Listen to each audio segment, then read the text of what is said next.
The fishermen fought back and won. Let's talk about it. Drea Humphrey here with Rebel News, and last month I brought you a report about the federal government's Department of Fisheries and Oceans plans to close down recreational fishing in a vital area of Port Renfrew's salmon fishery.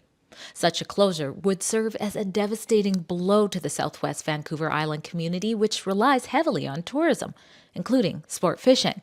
And while the feds excuse their plans away as what was needed to protect southern resident killer whales, a small yet mighty group of fishing advocates went on a mission to educate the public about their feelings that the DFO's decision was unwarranted, politically driven, and directed more at appeasing misguided environmental groups than addressing primary threats to the whales. I'm happy to report that after persistent grassroots pushback, the government has backpedaled on their decision. Now, I'm going to talk with two of the key players who were behind that grassroots movement from a fishing organization. One is named Wayne Friesen, and later on in the report, you'll meet Mark Roberts.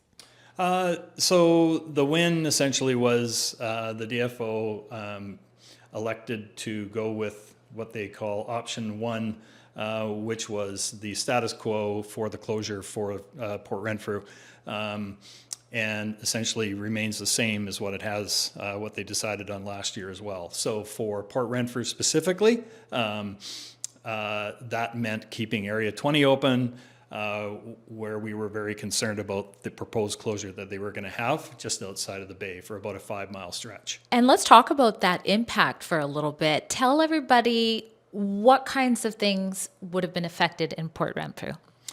So as far as Port Renfrew goes specifically, there's definitely a big focus on the fishing aspect. I think it's probably been understood in the past that Port Renfrew was a logging community, and it was a big commercial fishing community as well. And there used to be a canner there. So that has definitely shifted. Cannery's gone. Commercial fishing has died off significantly, as well as the logging side of things. So Port Renfrew essentially regenerated itself from really focusing on the fishing, because it is a great salmon fishing area, both Chinook, coho, halibut. So when this, and as we talk about fishing specifically a little bit, where most of the fishing happens, especially for Chinook, happens close to the shoreline. And that happens anywhere from East Point all the way going west, all the way towards what we talk about Area 21 being Nitnat. And so that area of Nitnat was closed last year for the same unsupported reasons, and they tried to do the same thing this year. So with this win, essentially it allows the fishers to continue what they have been doing for the last 60 years, at least along the foreshore around Area 20 at Port Renfrew. Now, what stood out to me is just the discrepancies in the science, if you will. What the government is saying needs to happen to preserve the foraging for these whales, and what yourself and also Mark, for example, are experiencing when you guys are out there in the water. What can you tell us about that? Our response last year was, look, why are you closing an area where there is no killer whales? There is no southern resident killer whales foraging in those areas, and we rarely see them anyway.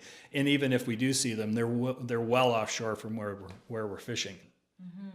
And I know that you guys have just been dying to tell your story. There was a lot of grassroots movements happening. You had protests, there's petitions going around, you've had some meetings as well. Now, I know someone else who's a member with your association, Mark Roberts, wants to join this interview to talk a little bit more about sort of what the people are being told is the reason this is happening, in particular with foraging for the whales. Do they have enough salmon? Things like that.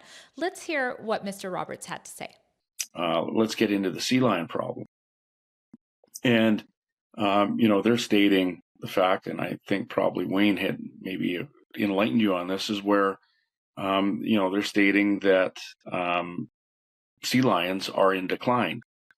Over the last 10 years, we've seen a 40,000 as many as 40,000 increase in numbers of sea lions. So sea lions can eat up to 90 pounds a day in salmon and fish. So that's a big number. You multiply that by 40,000 in the general area of Vancouver Island, Lower Mainland, including Puget Sound area and the Olympic Peninsula, as well as the west coast of Vancouver Island. That is an extreme number. And, again, false information is being sent out with regards to the affairs of the whales and of the sea lion population. The whales face pollution as one of their biggest enemies, not the availability for food. Now, you told me off camera something quite interesting and concerning. You were in the aquarium in the Lower Mainland here, and you heard something. Why don't you tell them a little bit about that?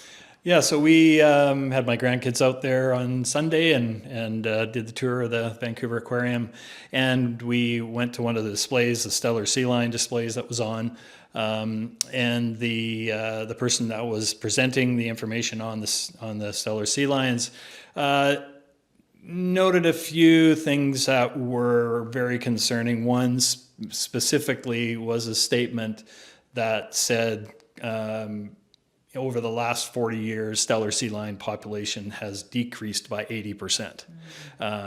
That is absolutely wrong. And I can provide a lot of information to support the fact that the population actually is increasing significantly.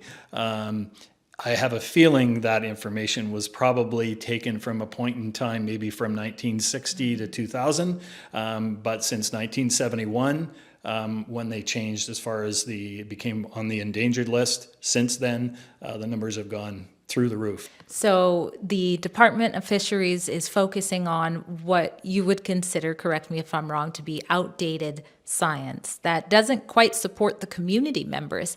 But Washington, for example, is doing this differently, and that's more similar to the approach that you'd like to see be done. Tell us a little bit about that. Yeah, so the DFO, the BC or the Canadian DFO, they are their measures are more specific to creating static closures, which means that they're taking assign a specific area like they think southern resident killer whales would forage, and they will actually put a complete closure of that area. What's interesting about that is that they'll close the specific area for fishing, but it's still okay for the whale watchers to go into that area and follow killer whales into the area if they were there, but they're not. Hence, we don't see very many whale watchers either. But on the U.S. side, they have a blanket approach and use the avoidance zone management. And in the States, it's currently 1,000 yards. So anytime you see a killer whale, you need to stay a minimum of 1,000 yards away. In Canadian waters, that is 400 meters.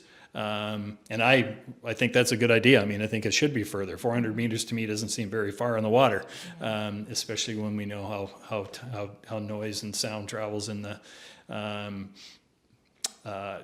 water. So what's next is we will continue to gather information.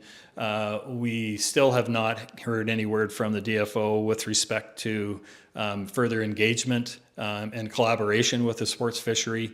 Again, they seem very reluctant to have those conversations for some reason, and they're still leaning very, very strongly, even in recent letters from the DFO, still leaning strongly against the Sheila Thornton report for 2022, again, which only just uses modeling.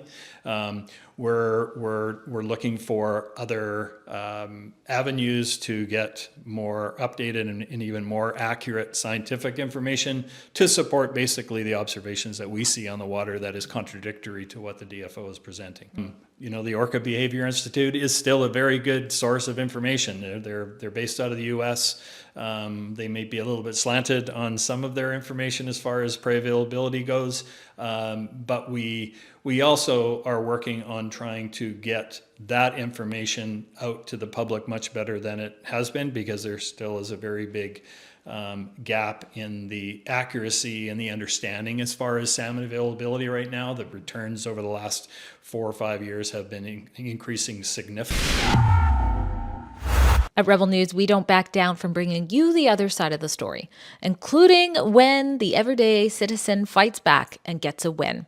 If you appreciate the work that we do here, you can actually support our independent journalism that doesn't take a dollar from the state, like over 95% of the media. You can do it in a fun way by going to our store called rebelnewsstore.com and finding one of many items you're sure to love, especially if you appreciate freedom. Again, that's rebelnewsstore.com, and you can use coupon code DREA10 when you shop to save.